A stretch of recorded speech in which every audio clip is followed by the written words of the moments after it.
Interest. Diam! Diam!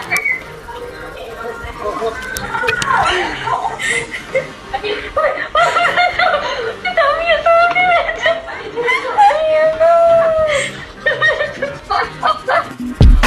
Kau belum mula dah hujung tahun dah kan?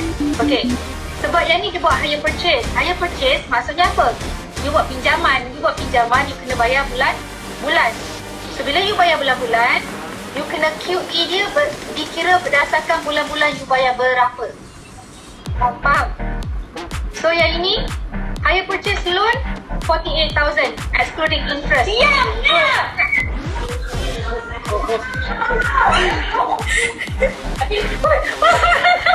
Tak punya sangat.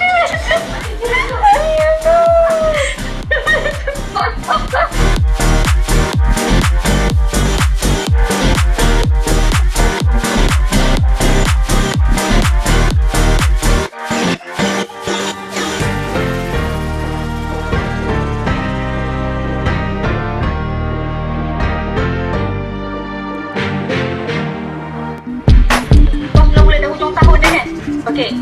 Sebab yang ni dia buat hire purchase. Hire purchase maksudnya apa? You buat pinjaman. You kena bayar bulan. So bila you bayar bulan-bulan, you kena QE dia dikira berdasarkan bulan-bulan you bayar berapa. Faham? So yang ini hire purchase loan 48,000 excluding interest. Diam! Diam!